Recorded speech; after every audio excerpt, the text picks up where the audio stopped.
Voltando no intervalo. Boa noite, Lorival Santana, nosso analista internacional. Prazer tê-lo aqui na nossa roda. Lorival, e vocês que nos acompanham, está todo mundo cansado dessa pergunta, eu tenho a impressão. Por que a América Latina, que tem tudo, cresce na comparação com outros países, ok? Cresce pouco, deixa a desejar. Tem um grupo dos 30, é um think tank internacional, ele reúne, como diz o nome, 30 integrantes, pessoas que foram chefes de bancos centrais, economistas de projeção, acadêmicos com a reputação sólida, saiu atrás dessa pergunta. E aí publicou o seguinte relatório: por que a América Latina tem baixo desempenho? As causas são várias. Confira na reportagem de Saulo Tiossi. O relatório de 60 páginas traz o panorama de uma América Latina ainda mais estagnada desde o fim do boom das commodities. Uma das constatações está na baixa produtividade. Diz que é especialmente preocupante que a produtividade se manteve imóvel pelas últimas 3 décadas. O mesmo trabalhador na mesma máquina não produz mais em 2019 do que em 1990. O Grupo dos 30 também aborda a falta de compromisso com os fundamentos macroeconômicos. Em alguns países como Argentina, Equador e Venezuela, pouco ou nenhum crescimento pode ser esperado até que os problemas fiscais, de dívida e, em alguns casos, de inflação, sejam atacados. Diz que o Brasil também é fraco do ponto fiscal, de forma que o déficit sistêmico tem sido associado a uma alta taxa de juros, fora dos padrões até mesmo para a região. A consequente volátil e baixa taxa de investimentos gera uma combinação que limita o crescimento sustentável. O relatório também aponta que o cenário político pesa na estagnação da América Latina. Para o Grupo dos 30, a combinação de presidencialismo e sistemas eleitorais proporcionais faz com que o executivo tenha dificuldades em construir uma maioria de parlamentares.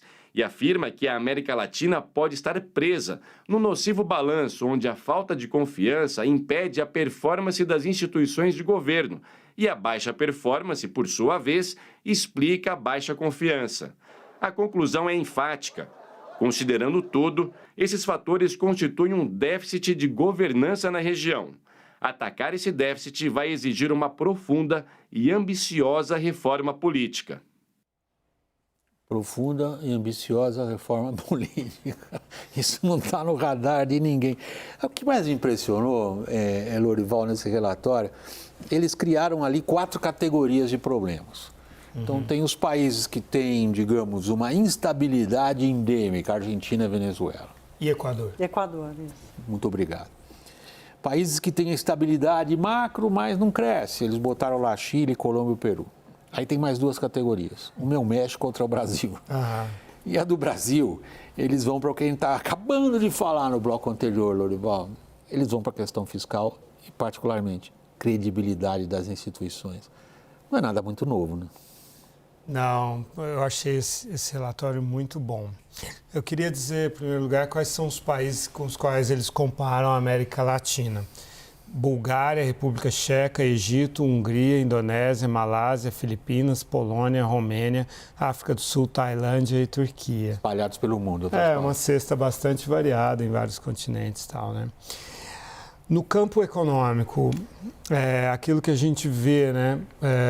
Uma vez até o economista José Eduardo Assis me disse assim, no Brasil o dinheiro troca de mãos silenciosamente, né? Então, que é essa questão de que os menos produtivos, os menos eficientes recebem os recursos, né? Então, você tem as políticas industriais, você tem as estatais, você tem as políticas tributárias, as isenções, a escolha de campeões, o dinheiro do BNDES e você tem o protecionismo comercial. Então, é um sistema que premia os mais ineficientes. E esse é o aspecto econômico. E no aspecto político, eu queria ressaltar essa armadilha, né, da baixa performance do sistema e da baixa credibilidade, as duas coisas se retroalimentando. Por quê? Como o sistema funciona mal, o Congresso não entrega, o governo não entrega, as coisas não melhoram, aí vão batendo nos guardrails entre direita e esquerda, vai reforçando a polarização, com essa descrença e essa falta de credibilidade dos agentes políticos, né, e essa proliferação de partidos, essa super representatividade, né, então não consegue aglutinar e aí não consegue produzir no Congresso, não consegue aprovar, não consegue liderar, e aí a população perde a confiança, e como ela perde a confiança, ela cria essa polarização e essa proliferação e a antipolítica, e aí a política não entrega, e como ela não entrega, ela alimenta essa descrença, esse descrédito na população. E como isso é uma armadilha que se retroalimenta. Se não houver um impulso realmente de um grupo, de uma liderança que se una para superar isso e aí a reforma política, a gente não vai sair disso. Ó, eu tenho várias questões aqui, assim. Eu acho que o fenômeno de polarização com produção de outsiders, de antipolíticas é mundial, né? Eu acho que o sistema de proliferação de partidos ele já está sendo limitado pela cláusula de barreira. Tem uma previsão de 2030 aí, a gente ter 8. Eu acho que o país é melhor do que há 10 anos e do que há 20, em termos gerais. Se a gente pegar os indicadores, inclusão de... Não é um país, bem, gente, pelo amor de Deus, longe de ser o ideal que nós gostaríamos. Mas eu vejo... que os outros estão melhores ainda. Sim, sim. Acho que tem que colocar. É um país de 220 milhões. Né? O Chile que tem quantos? O Chile, por exemplo, que é o nosso melhor caso, né? Na América do Sul. Um país bem menor. Imagino que um país desse tamanho, com essa dimensão, com tudo que acontece, ele é muito mais complexo administrativamente, né? Um país como o Brasil, do que os seus vizinhos. Se a gente pegar os vizinhos, vamos pegar a Argentina, né? Não precisa nem falar. Não, mas com a Argentina não se compara. Até outro dia, nos anos 80, a gente se comparava com a Argentina. Bom, mas aí a gente também não tinha moeda. Não tô para defender, eu tô falando que, assim, eu ouvi o Lorival falando, só lembrar algo para você. Pensei, pô, a gente tá falando dos Estados Unidos, baixa representatividade. É o único país do mundo que era rico, ficou pobre, a Argentina. Sim. Não. Agora, onde tem outsider? Eu vou pegar a sua fala e vou trazer aqui uma frase que eu ouvi de um economista provocou que eu todo mundo, Não, porque assim, pra eu gente... já estou aqui me mexendo na cadeira. Na boa. Provocação é provocação, vamos a ela. Não, foi ótima a sua provocação, porque eu me lembro sempre dessa frase que ele me diz uma coisa. Uma coisa é ter um problema e ser rico, a outra é ter o mesmo problema e ser pobre. Então, sim, o Brasil hoje tem os mesmos problemas, ou talvez o mundo tenha acabado com os mesmos problemas que o Brasil, inclusive do ponto de vista econômico, é só ver o que está acontecendo com a inflação. O Marcos Lisboa, que fala muito sobre a chaga do não crescimento brasileiro, e ele trata muito desse benefício dos ineficientes, que é uma coisa recorrente no Brasil, né? O Brasil tem essa mania que em economia a gente fala alocação de recursos. Uma meia entrada. O relatório... O think tank dos 30 anos. O relatório fala muito disso. A alocação de recursos no Brasil é ineficiente.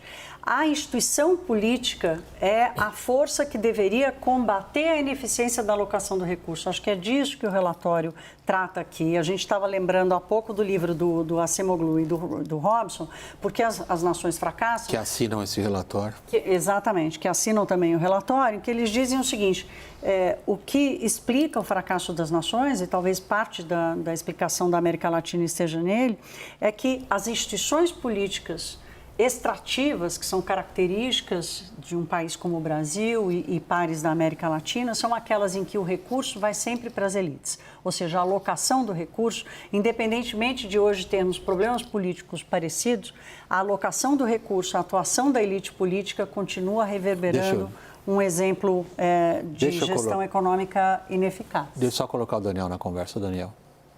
William, um trecho do relatório que me chamou muito a atenção, o Lorival estava colocando aí esse grupo de países com os quais os latino-americanos estão sendo comparados, né, e é uma cesta bastante diversa. O relatório destaca o seguinte, que os níveis de desigualdade na América Latina, à exceção das Filipinas, são mais altos. Os níveis de desigualdade na América Latina são mais altos do que em todos esses outros países, exceto nas Filipinas. Porém, quando a gente olha o período ali de uma década e meia, basicamente, que o relatório analisa, os índices de desigualdade em cada um desses países latino-americanos diminuiu, até antes da pandemia. Aí a pandemia virou outro mundo, né? Mas Por que a gente tem visto tantos protestos que têm como mote essa desigualdade tão intensa, tão visível na América Latina? Segundo os autores aqui, isso me chamou muito a atenção, tem a ver com o fato de que hoje é muito mais visível, e é muito mais visível em parte por causa da tecnologia e das redes sociais, porque a vida daqueles que vivem muito bem fica muito mais visível, muito mais evidente para aqueles que vivem mal. E isso gera uma insatisfação natural, talvez daí a gente tenha tantos protestos.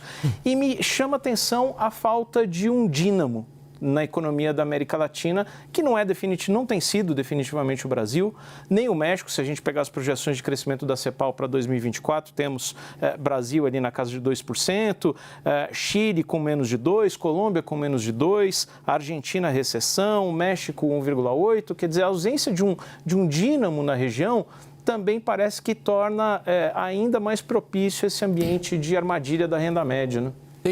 Essa é uma interpretação do Daniel. O Daniel está empenhado em tentar entender por que um problema que vem há tanto tempo, de repente, se torna mais nítido. Ele assume contornos muito mais graves, porque as pessoas talvez tenham mais capacidade de enxergar o contraste da desigualdade. Agora, há um ponto no relatório que eu queria passar a você, da política como ela é. A política como ela é na América Latina, segundo o relatório, é uma combinação impossível. São regimes presidencialistas com sistema proporcional. Então, diz assim, o presidente nunca tem maioria no parlamento, o presidente, para governar, é obrigado a colocar a bordo todo tipo de pequeno partido, todo tipo de compromisso, e isto nunca vai levar a lugar algum. Caio. Não, William, assim, eu também não acho o nosso sistema assim horroroso. Eu não acho o sistema proporcional para eleições para o legislativo, que ele destoa tanto de a gente ter um sistema majoritário para as eleições para o executivo. E quando a gente vai aprofundar em sistemas políticos, todo vai ter problema. Todo regime. Mesmo o sistema alemão que você super domina, que é misto, todo problema... Voto distrital misto. É isso, voto distrital misto. É um regime parlamentarista. Todo sistema vai ter cobertor no frio. Você puxa de um lado, vai ter um problema de outro. Puxa do outro lado, vai ter problema de outro. Eu não iria por aí. Aliás, eu sempre eu acredito que quando alguém coloca o problema é o nosso sistema político, e respeito essa posição, mas não é o principal problema. Não é o de representação política. Porque se a gente... Poxa, os Estados Unidos, um presidente pode ser eleito como já foi, não sendo mais votado. Esse sistema é bom? Ele é bacana? Sabe, assim, em todo lugar vai ter um problema. E a gente sempre acaba descambando porque acaba sendo, talvez, no meu sentir, o problema mais fácil de ser visualizado. Vai ser uma reforma política. Não vai garantir uma reforma política que o Brasil vai decolar. Não se trata disso. Lourival? Bem, eu vou começar fazendo uma brincadeira, mas em seguida eu vou falar sério. O Daniel mostrou que as Filipinas são o único país mais desigual, tão desigual quanto os latino-americanos. Então encontramos o culpado, é a Espanha, que colonizou as Filipinas. Parece uma brincadeira, mas no livro que você citou, Por que as Nações Fracassam, existe uma análise do modelo de colonização espanhol, né? E que não deu certo nos Estados Unidos, porque o modelo era chegar, sequestrar o imperador indígena local, né, e extorquir o ouro, né, e as riquezas, e um modelo pelo qual os ricos eram os que não trabalhavam, né? E aí nos Estados Unidos tentaram fazer isso, mas por alguma razão os líderes indígenas, não sei se eles tinham ficado sabendo desse negócio que foi feito aqui, ou por alguma questão cultural, eles não se deixaram sequestrar. Ou não havia um império a ser conquistado naquelas regiões ainda. Porque os ingleses tentaram copiar, porque a Espanha era o benchmark, né, de colonização. E os ingleses não conseguiram fazer isso nos Estados Unidos. E aí teve um líder colono lá que falou, vai ter que trabalhar. Quem não trabalhar não come. Então, houve um novo ethos, o ethos do trabalho, né? Aí tem também a questão São as instituições inclusivas, né? Exato. É a coisa da inclusão. E aqui, até hoje, assim, trabalhar é uma condenação, uma maldição, né? Assim, tanto que você vai numa praça de alimentação, as pessoas não retiram as coisas, elas comem e deixam lá, porque uma pessoa com prestígio social não trabalha, né? Quem trabalha é o pobre. E assim não é nos Estados Unidos. Nós mal começamos a arranhar o assunto e está na hora de entregar o programa. Pede mais uns 20 minutos aí, William. Adoraria. Lourival, obrigado pela participação, boa noite. Daniel, a você em Brasília. Thaís, querida, obrigado. Vou pensar uns 20 minutos e a gente leva junto essa demanda, né? Se o Caio concordar. Não concordo. E concorda com qualquer coisa para acabar o programa. Caio, obrigado, cara. Boa noite a você. O WW, essa edição é aquela câmera lá. Essa edição aqui está terminando. Boa noite a vocês.